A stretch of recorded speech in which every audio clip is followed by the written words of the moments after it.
Welcome everybody to another Good Governance Academy event. And today, of course, is a very special event in our collaboration with the GCC BDI Board Directors Institute. I'd like to now hand over to John, who's the CEO of the GCC Board Directors Institute. John, welcome to a Good Governance Academy event. Yeah, thanks very much, Carolyn. And I know this is the second of 3 such webinars that we're running in partnership with the Good Governance Academy.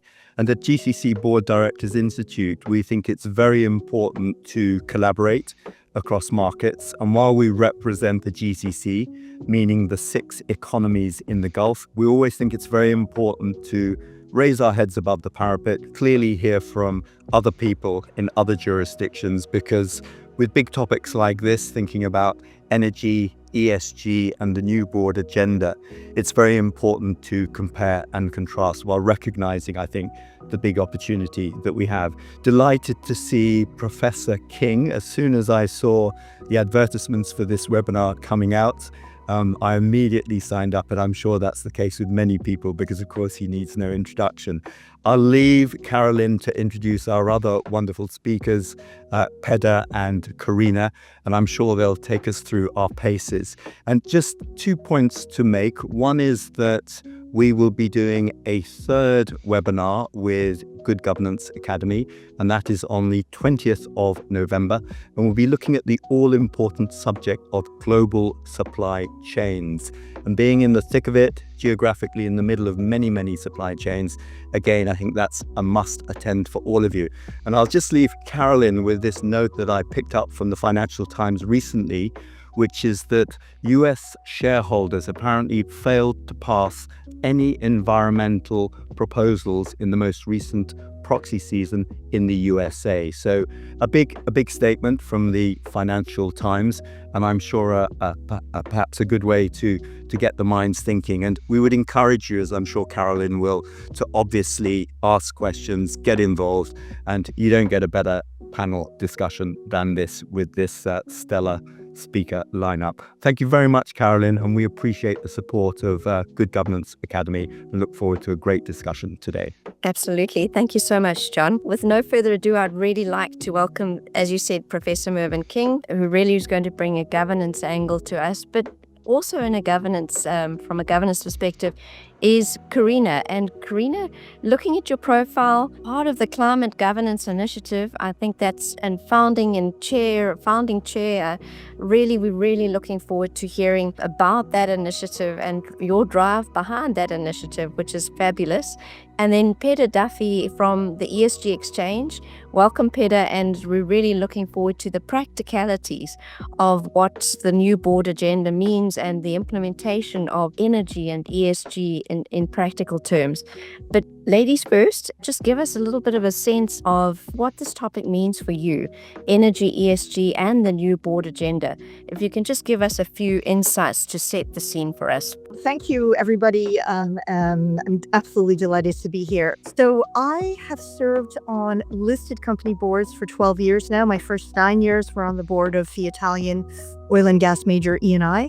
Importantly, prior to that, my career was in the investment management industry. And not only that, it was the investment institutions that got together to nominate me for my first corporate board. I do want to say 1 or 2 words about the Climate Governance Initiative, which, as you note, Carolyn, I founded. This started literally 10 years ago on the eve of COP21 in Paris. The genesis of that initiative was really twofold. One, I wound up on the board of an oil major with a kind of mission to bring a sustainability perspective into the boardroom, and in particular an understanding of the implications of the climate transition, which is a pretty tall order. I discovered just how complex it is to do from within a boardroom. And then on the eve of COP21, I got a call from a group of institutions telling me that they were readying themselves to turn up to Paris and to press very vocally for board directors to be far more proactive on the question of climate transition and to deepen their skills.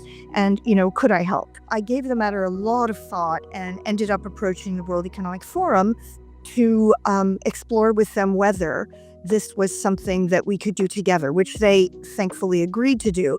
And from this was born the Climate Governance Initiative, essentially a project that aims to assist and support board directors in understanding all the implications of the transition, which we define very holistically to include nature and circular economy and just transition. And of course, underlying all that is good governance and anti-corruption.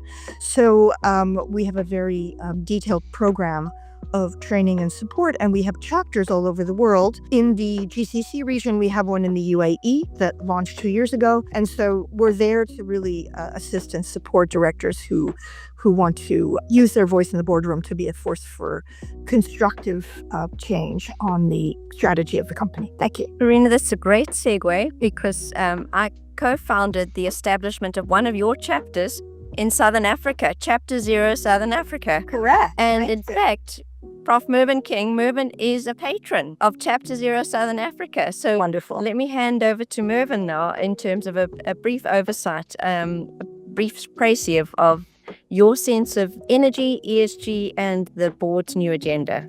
It is a huge intellectual exercise, to put it bluntly. And you've got to have an inclusive sort of policy approach to these issues because you need to know what regulators are thinking.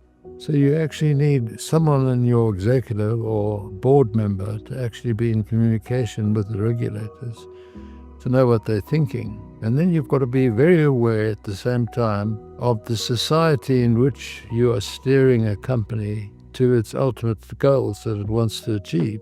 What is society's actual thinking of how you're balancing sustainability goals with political and economic realities? It's the timing of these things. Then there's the financing of the transition. You've got many balls in the air at the same time. The question of financing, of course, is different in the Southern Hemisphere from the Northern Hemisphere. Unfortunately, in the Southern Hemisphere, we are still very fossil fuel driven when it comes to the supply of energy. There are local constraints about employment, etc., on coal mines, the closing of coal mines. We have to think carefully about financing because of the debt burdens that South Africa, for example, in the Southern Hemisphere, is under. So we have at the moment an acknowledgement of responsibility from the Northern Hemisphere to try and help finance the Southern Hemisphere in this transition from fossil fuel energy to renewables. Just to give you a feel for it, as a director of a company in South Africa, you've got to appreciate that the estimate to change this in the next 15 to 25 years will cost $300 billion. Where's that money going to come from? Well, in terms of the spirit of the Paris Agreement, a lot of that money should be coming from the North. But the North is talking about loans, export credits, and not grants, which adds to a company's debt burden here in South Africa. South Africa's approach to this, however, as chair of the G20, is that we want to show the world that we in South Africa are championing the question of transition, but we are hamstrung from certain factual issues, namely gross unemployment. Secondly, we have got huge borrowings, state borrowings. For the North to lend us more money in order to transition is not an answer. So you will see there are many balls in the air as we're going along. Things that we've had to think of as directors of companies in South Africa that we didn't apply our minds to before. And then there's all the geopolitical risks arising from the Trump administration's attitude towards tariffs, etc. So you've got turbulence there, and geopolitical turbulence from 3 wars: Gaza, Ukraine, and Sudan. So as a director of a company in South Africa, you have to almost be a juggler, because just imagine you're going to make a decision about moving, let's say, to solar power, but your time has got to be absolutely spot on in regard to your borrowings and what finance you're going to get by way of grants from the north, not by way of borrowings or export credits. So it's a juggling act to try and get these all happening at the same time and having a positive effect on the company. And I just want to add one other thing that we're juggling with, and that is we've got a rapid population growth. So we've got an increasing demand for energy. We will be using, hopefully, clean coal. We will have to use nuclear. It's going to take, I believe, 25 years, and if we don't get it right, we will be one of the biggest emitters in the southern hemisphere of pollution and carbon emissions. So I've painted a rather gloomy picture, but it's reality. So it is, and I end my comments, Carolyn, by saying a huge intellectual exercise. Thank you so much. With Karina's introduction in terms of actually facing a problem as a director, taking that problem to an international body, a global body, developing the client governance initiative, and then seeing the national and international and regulatory environment from what Professor King is saying. Peadar, from your perspective, energy, ESG, board agenda, how are you seeing that play out? I guess in the first instance, I asked myself, well, why are we here? Why are we having this conversation?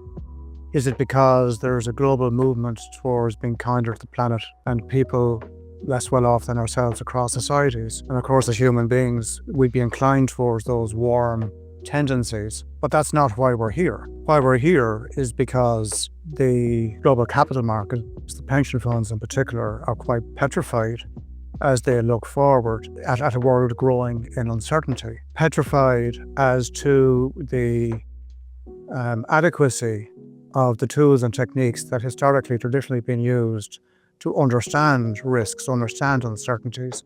Because if you can't use tools, if they're not fit for purpose, you're going to find it difficult to determine where you're going to place your bets in your investees. If you go back to the days of the G20 and G7 and what gave rise to the creation of the Financial Stability Board, that was really driven by the capital markets saying, look, we need better tools to better understand, and we need a common way of talking about uncertainties. Fast forward to today, and clearly there are political headwinds from the US. We have massive simplification of the ESRS in Europe, and the apparentness apparently IFRS holding steady. But at the end of the day, when we look at those headwinds and the tendency, the pendulum has swung from 5-6 years ago, 2-3 years ago, where typical CSR reports, corporate social responsibility reports, if you were to believe them, coming largely from marketing departments and investor relations departments and so forth, they presented their companies, their entities, their preparers as, deeply green. And when you begin to look then at the emerging reports, you're looking at reports that largely reflect lighter shades of green. And you can see a situation where if I was a risk advisor to a Global 2000 in particular, I'd be saying to them, on the assumption that you presented CSR reports that were deep green, and now you're heading to a lighter green, I'd be anticipating a Dear CEO letter asking why. Because of course, when you could write something about yourself without fear of being looked at and scrutinized, you could say pretty much what you wanted to. But now we have these global standards. So when we look at the headwinds, we're not seeing, nevertheless, any evidence of people going away from the application of standards. Why? Because notwithstanding people now getting more in the mindset of whispering about green matters because they don't want to attract adverse attention from political sources, let us say, they nevertheless continue to ask questions. And today then, to Mervyn's point about this massive intellectual challenge, at the level of practical application, the day is gone when people need to be educated on why we are here. It's about the economy, stupid, I would say. It's about uncertainty and about needing better tools. The day is gone when people need to be educated as to what these standards require you to say, because that's been well publicized now. That pendulum now has moved into given a shall statement with regards to governance, with regards to strategy, with regards to risk management, are the typical approaches to strategy, governance, management of enterprise-wide risks, are these fit for purpose today? Sadly, the answer is largely not really. And I guess the next questions as we go through this conversation, Carolynn, we begin to peel back the layers of why they're not, and maybe what indicators or what the pointers are for where, improvements in strategy thinking, risk management and governance arrangements, the improvements that are beginning to emerge. But we're a long way away from international consensus as to what good looks like in terms of practical approaches to governance, strategy and risk management. Thanks, Peadar. And just to answer one of these questions in a nutshell, and from what you've said, you've actually answered it, but what is your view on the future of ESG? ESG, I think, is not a very helpful term. ESG is a classification system, effectively, of understanding all of the things in the E bucket, all of the things in the S bucket, and all of the things in the G bucket. They all have different taxonomies. They all have different units of measure. They all have different ways of measuring things. So ESG as a term really is about these data that by and large are available, but very hard to access. Sustainability, on the other hand, is the outcome. It's about the statement, the promise you're going to make, your ability to perform in a sustainable way over the longer term, bearing in mind the E, S, and G topics you're reporting on using data that can be trusted. So ESG is the data, sustainability is the outcome.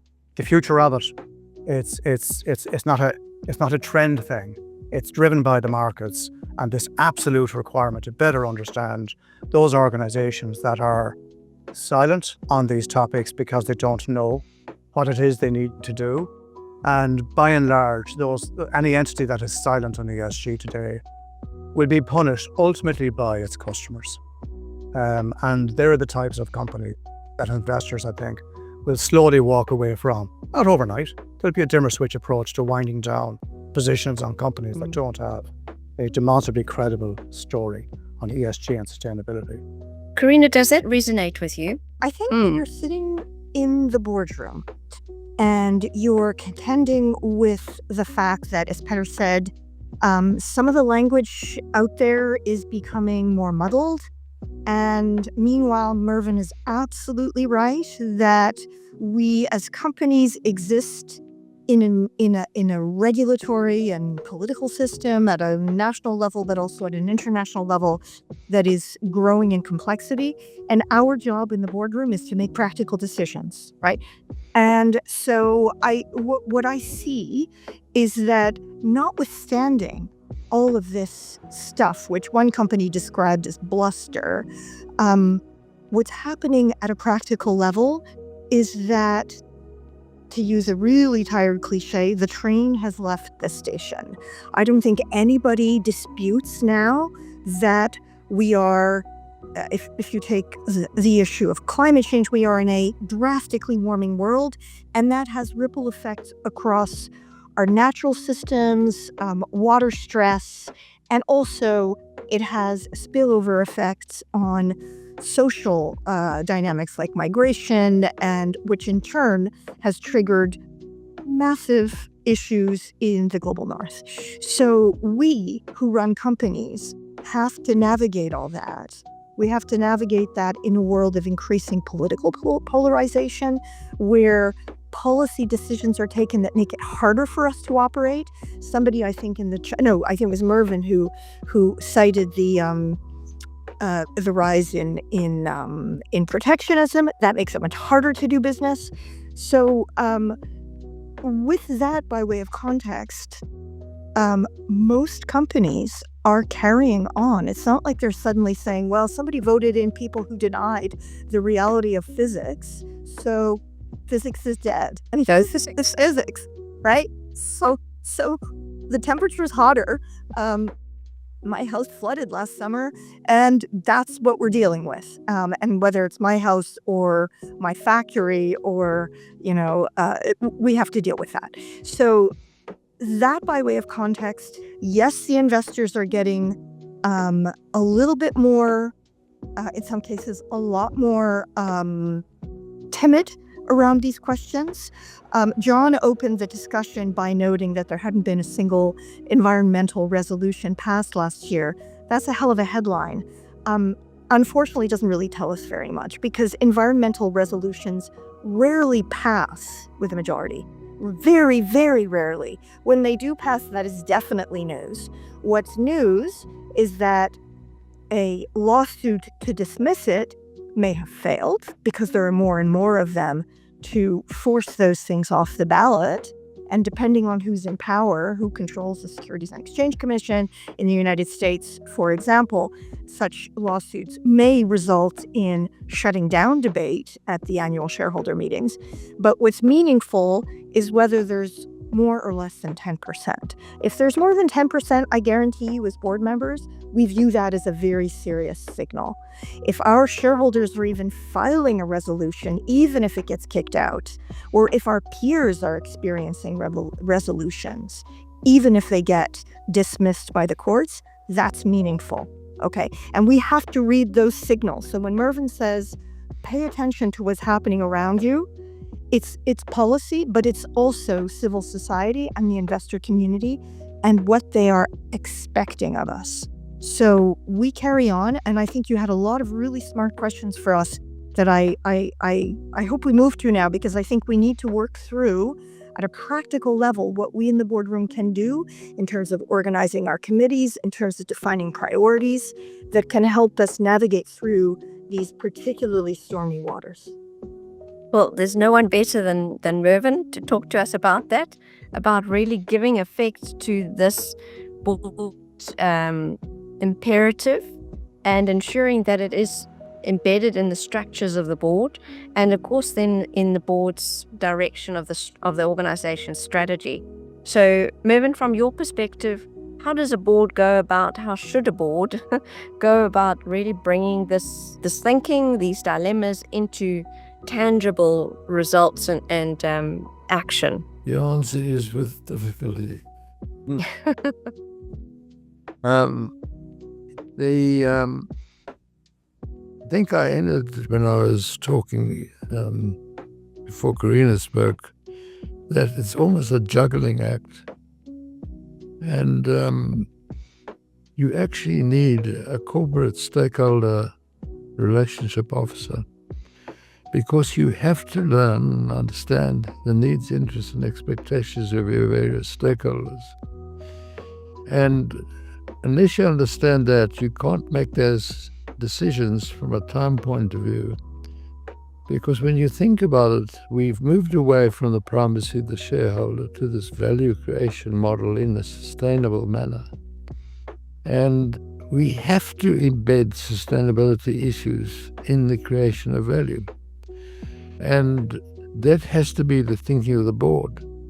Now, it's fascinating to me that although the SEC in America, through its chair, Atkins, has made this statement that the IFRS should stop working on these, quote, specious matters, such as the sustainability standards, and focus only on financial statements. Well, the extraordinary thing is that in analyzing the S&P 500, the New York Stock Exchange, the NASDAQ, etc., I mean, research has shown that the makeup of the market cap of those companies, 80% of the makeup of that market cap, at least 80%, is not reflected in the financial statements, whether you're using US GAAP or you're using IASB standards. They are made up of what I'm going to call governance issues.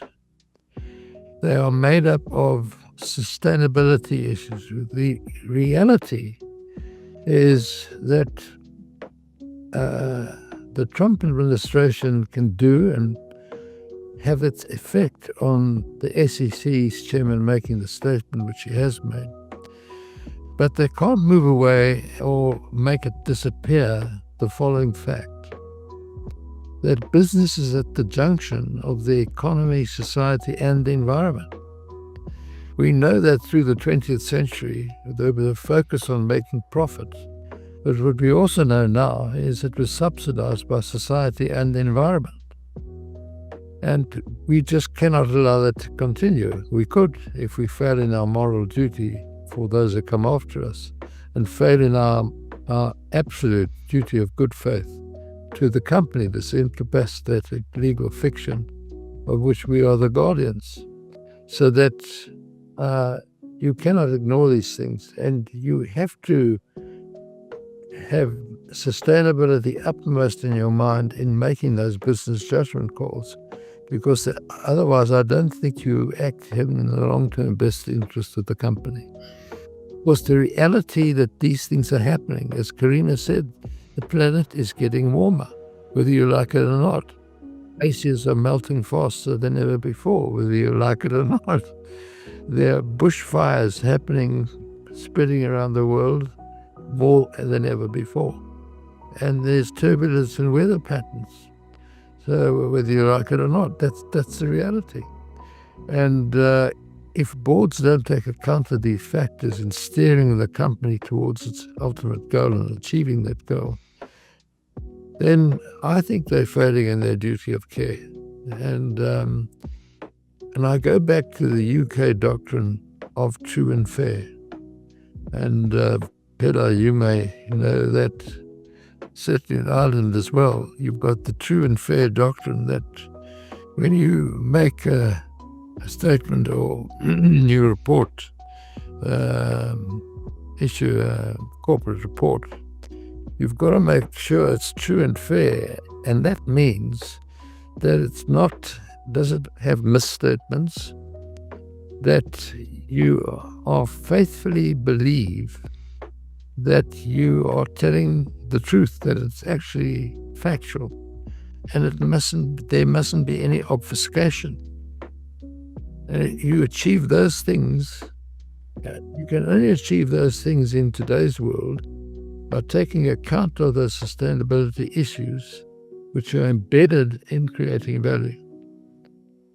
So that's the reality. And the Trump administration, as powerful as it is, and he always says he's the most powerful man in the world, and I think he is, you can't get away from the facts, which I've just been speaking about. So you've got a situation where it's your duty to integrate these factors into your strategy.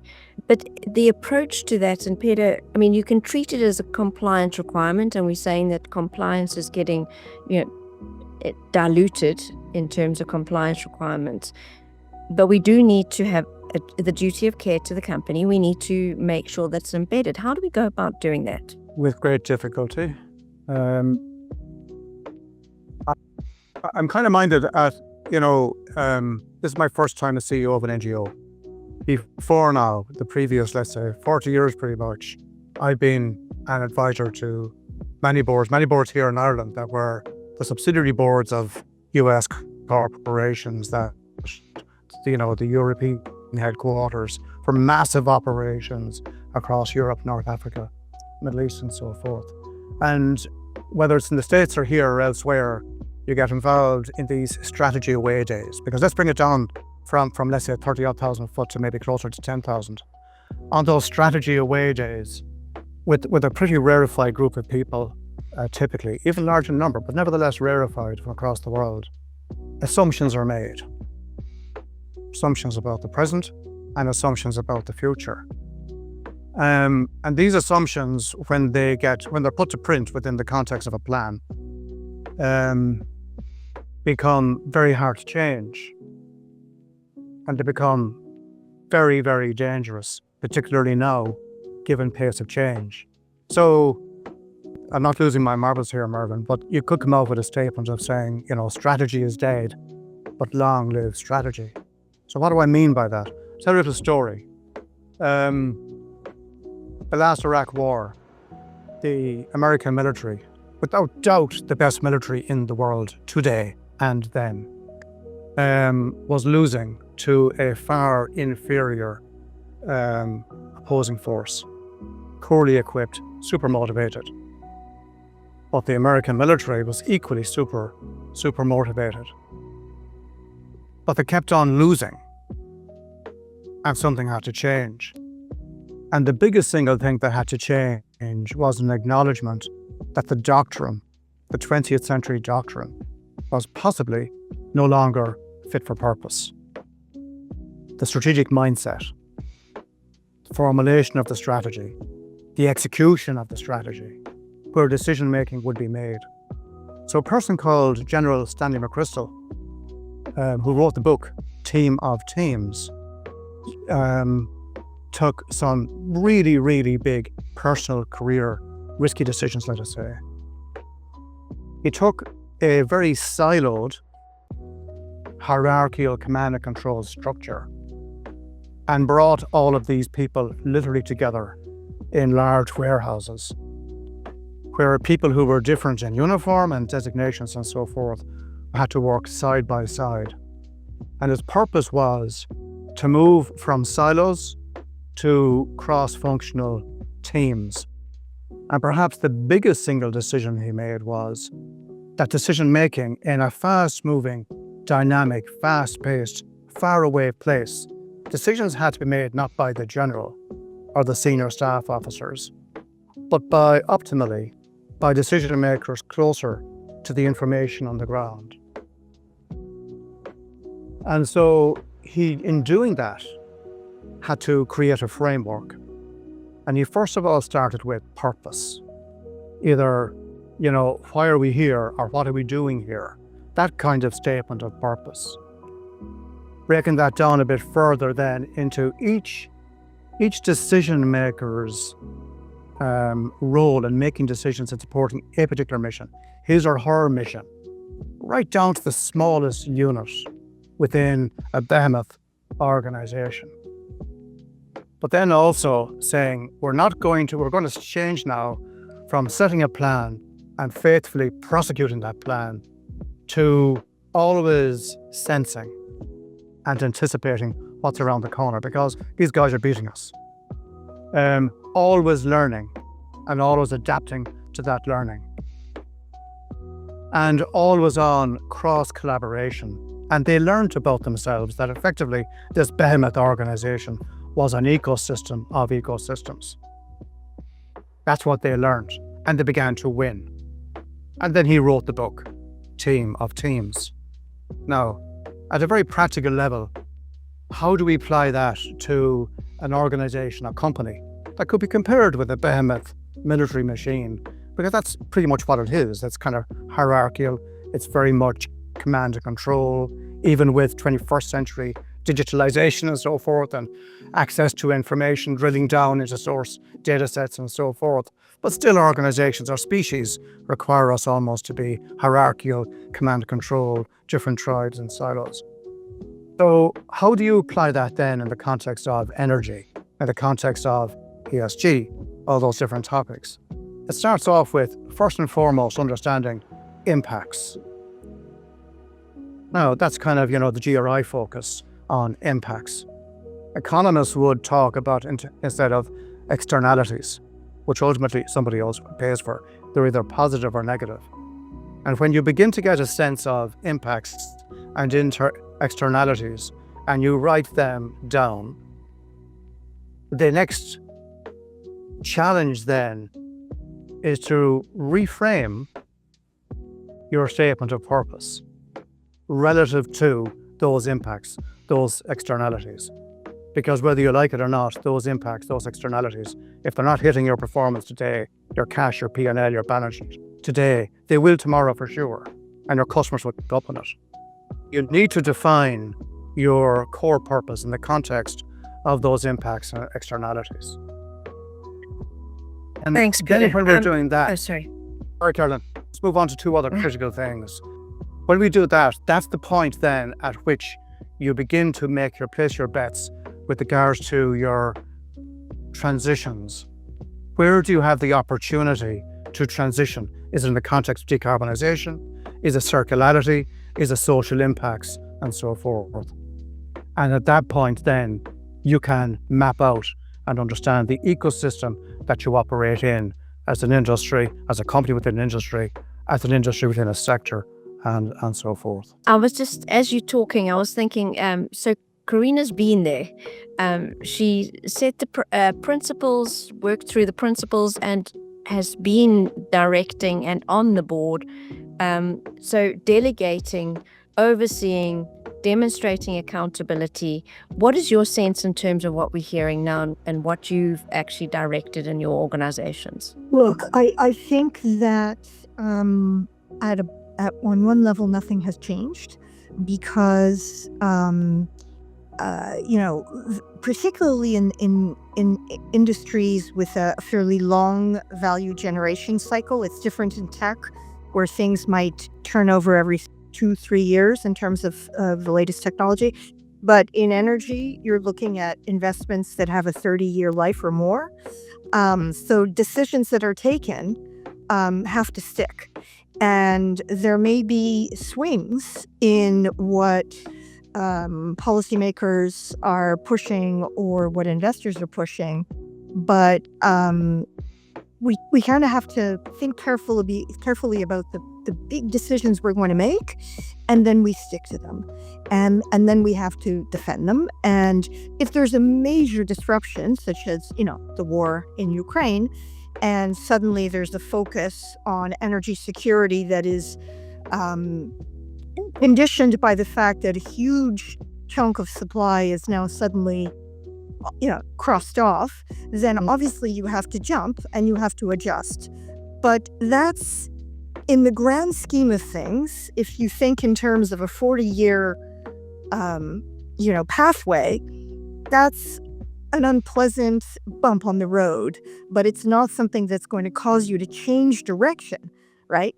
And then I think what we need to also think about is that while the regulators have done their best, particularly in the European Union, but also in New Zealand, Canada, Australia, Singapore, lots and lots of countries, Turkey, I'm doing a big piece of work in Turkey right now. It's astonishing to me how thorough and comprehensive the Turkish regulatory reforms have been. It is a significant driver to how corporates behave, and therefore how boards have to monitor and stay on top of these things.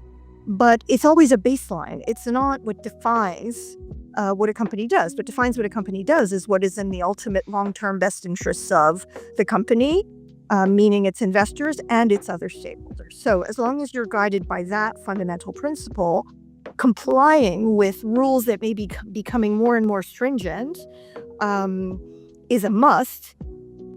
It's necessary but not sufficient. And we have a question or a comment in the chat about CBAM, the Carbon Border Adjustment System, or Carbon Border Adjustment Mechanism, which has obviously raised a lot of eyebrows in a lot of places.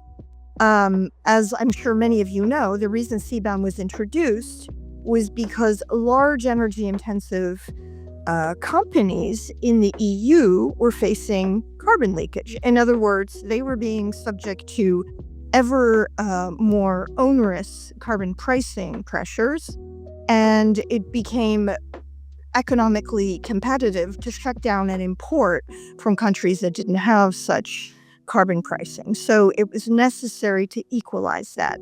Now, what's so interesting to see is the impact that CBAM is having in countries that have a large share of import dependence, or rather export dependence into the EU. They have two choices. Either they swallow the cost of the CBAM tariffs, or they introduce their own carbon pricing, which was exactly the goal.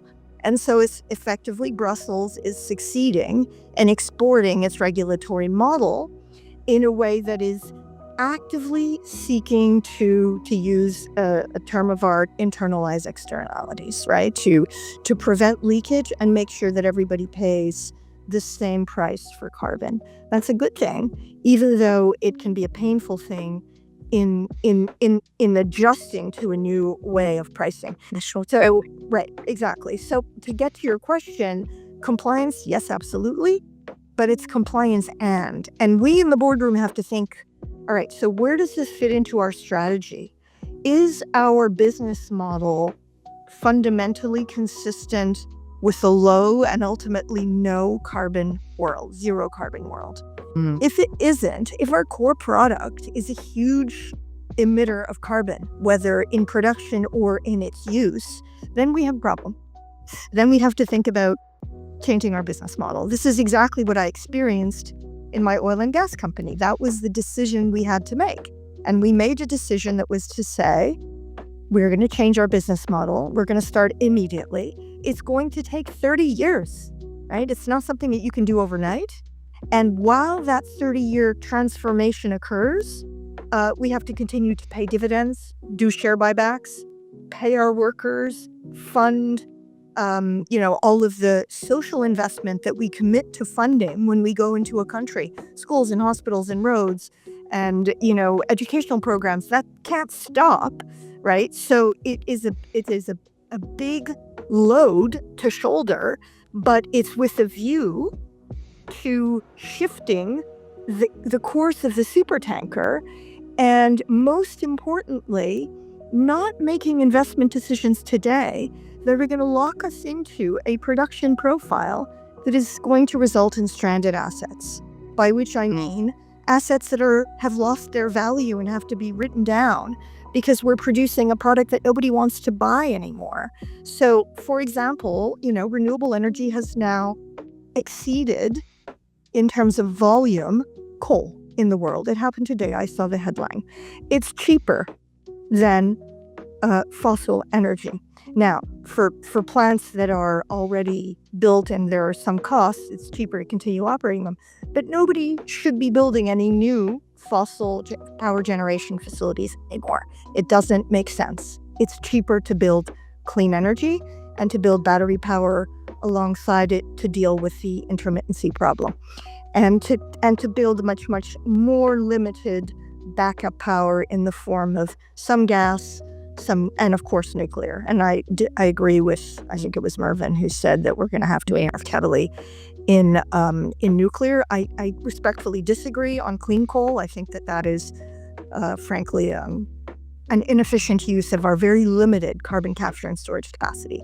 We don't have a lot of those cavities that we can use, not enough to absorb all the coal we have in the world. And we really need to use it for those hard to abate sectors. Power generation is not a hard to abate sector. We have substitution opportunities. But, if you're trying to do airline fuel, that's a much more difficult one. So there's some sustainable aviation fuel, but nothing like the supplies of feedstocks that we need. So CCS is going to be required for that, for pulp and paper, for some chemicals, for cement, for steel, until such time as we can get on track those cleaner technologies. So look, the International Energy Agency has thought this through very carefully.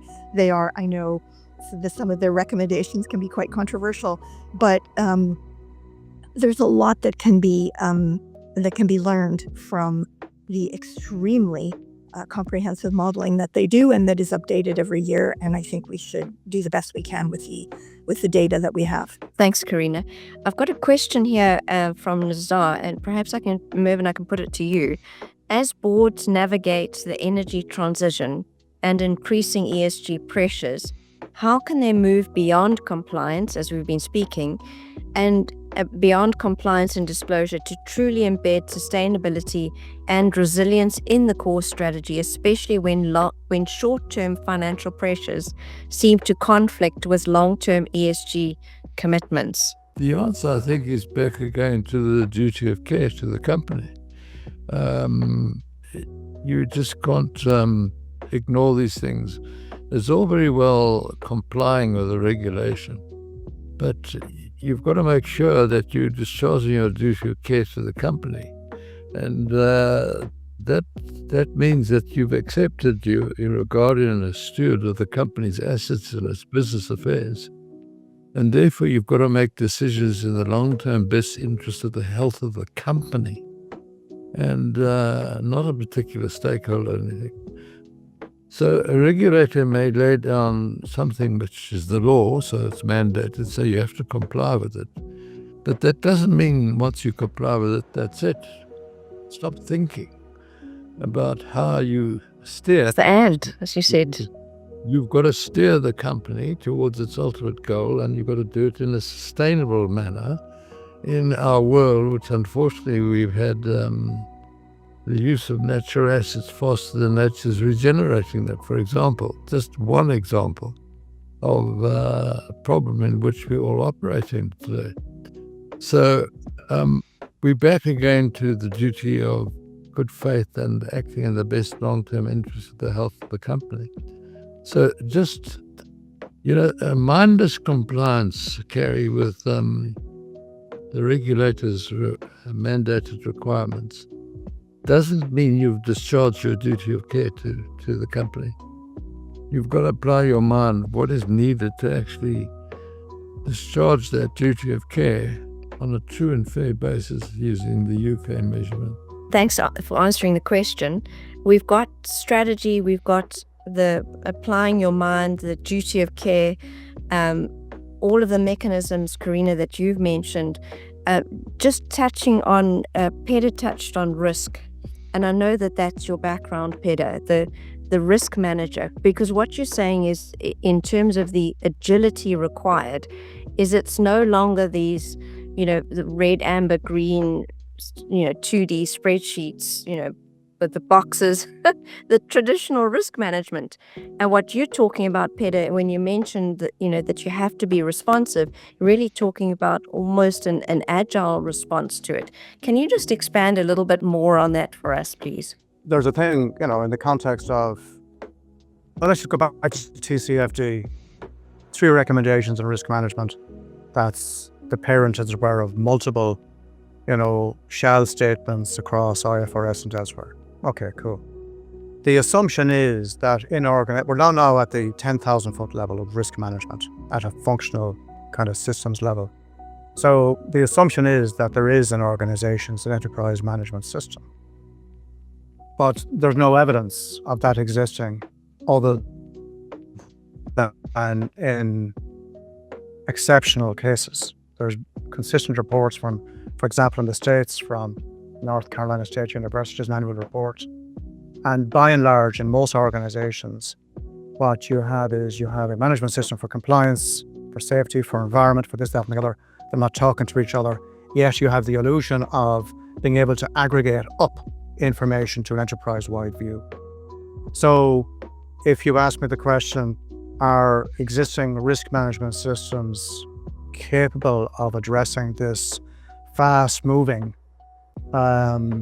space that we're now in the context of energy and all of the other topics within the E-bucket, just that E-bucket alone, all with different taxonomies and units of measure? The short, easy, safe answer is no. Those existing traditional systems tend to talk in terms of stuff that's endurable or red, amber, green, but they also talk in terms of recent history being an indicator of what's going to happen tomorrow. And that doesn't work here because you have to shift your mind from being a kind of almost self-contained company in an industry, in a sector, to one that is itself an ecosystem, operating within an ecosystem. I mean, most companies don't have end-to-end visibility of their tier 1 suppliers. So they talk instead then of their critical tier 1 suppliers. And let's talk equally in the context of value chain actors and so forth. So what the requirement, and it goes back to the team of teams thing as well, but it's the mindset change effect required in the context of risk management, which is one of more being sensing and adapting and responding to what's around the corner. Because what happened yesterday is not even a proxy, certainly not a proxy. It's not even an indicator of what might happen tomorrow. So shortening the decision-making levels from the boardroom to the storeroom. If we talk about governance is now something that's practiced just in the boardroom. There is a thread of governance that has to go from those strategic leaderships down to the junior leaderships at the operational and tactical levels. And what you have in terms of your frameworks and your policies and controls have to manifest in the form of day-to-day decisions that people make, either with regards to upside risk, what the opportunities are, or managing downside risks where you're in the cost control and compliance spaces. So existing risk systems are not quite, sadly, fit for purpose, and something that I'm addressing with other experts in the ISO kind of space and elsewhere. But one last little point on the context of risk. As we're now in the 21st kind of digital age, a great thing, there's this always the tension between the board and management typically. The board is required to be nosy, but can't get its hand in, can't cross that line into management. And when you receive the 500-page advanced papers on something like Diligent, the great thing now is that you can drill down into data sets. And I would advocate a very practical kind of risk management approach. One of just, it goes by, tell me, show me, prove it to me. By and large, at that corporate level, the top levels in organizations, you're going to have beautiful frameworks and policy statements, even control frameworks. And you've asked people then, that's the tell me piece, 9 out of 10. 9 out of 10. Come down into show me. Show me the procedures that are following from this particular, the children of the policy statement. Prove to me that this number over here, a target, or journey towards the target, or deviation from the pathway to the target. Prove to me, right down to the data, that we're on track. And don't show me a PowerPoint. Don't show me a PDF. At a board level, I at least need to drill down into a data set. And I accept that management will drill into the data set. But in this day and age, that is the kind of tooling that you need to have in place. But be aware, if you don't in the first instance have an enterprise-wide capability at a systems level, ability to understand your risks, aggregate them up and drill down into data sets, quite frankly, you're playing with illusions and so forth. And that is the type of thing that will result in litigation and punishment in the form of fines and so forth, because that's the next phase of the journey that we're all on in this whole area. I'm going to give Karina the last word because we have run out of time, but really taking that and building on what we've said around the best interests of the company, the effective risk management, and really looking, Karina, into the building trust in your organization, that your organization is going to do their best. Have you got any thoughts on that? Building trust is obviously a much broader topic. Yes. Trust. No. Yes. Look, I think that building trust is something that the company needs to do vis-a-vis the system in which it operates, right? So the stakeholders, the employees, the members of the community, the supplier base, and of course the investors need to really trust that the company is behaving in a principled and also transparent manner. And so I think that, it starts with the leadership in the boardroom and the chair of the board demonstrating that, modeling that to fellow members of the board, creating an environment of mutual trust. But it also radiates out to the management and to the whole of the staff.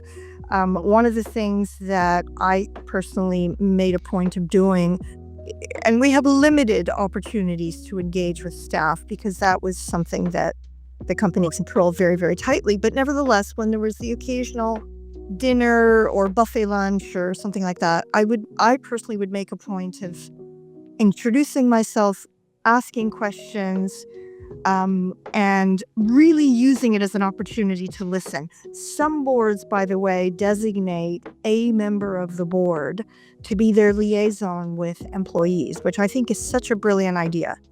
And it's not a widespread practice, but I do think that it's something that helps convey to the staff that the board is there to serve them.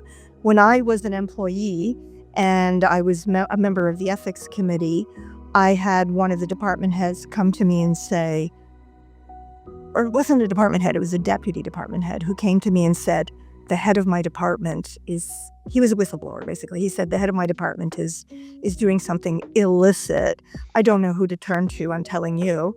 I went straight to the chair of the audit committee to say, I don't know what to do with this, but I'm hoping that this will be useful information for you. And he said, it actually is, because we've had lots of pieces of the puzzle, and this is helping bring it together. And the next day, that person was fired. And it was the number 3 in the company. So the fact that this person trusted me enough as a member of the ethics committee to share something that he really worried him, and that I trusted the chair of the audit committee enough to say, I need to tell you this, and that he acted on it in exactly the way he should have, is, I think, exemplary in terms of reinforcing our trust. And it's a microcosm of what we need to be doing as companies and as boards to all of the parties, the stakeholders who rely on us in the boardroom to be the representatives and the embodiment of that, those principles, of those ethical principles, and the principle of accountability and transparency. Thanks, Karina, because we really do need society to trust our organizations that they have the long-term planet and prosperity and people in mind when they're making these decisions. So we have run out of time, and I would love to have a whole afternoon with everyone online, but we are already 3 minutes over time. So I'd like to thank you very much for joining us. Thank you. Both our attendees. Karina, thank you for joining us. Thanks, Prof. King, again for joining us. Thank you, Peadar. It's been really wonderful having everybody online. And we look forward to the summaries that are going to be on the event page after this, after we've closed. So thank you very much, everyone.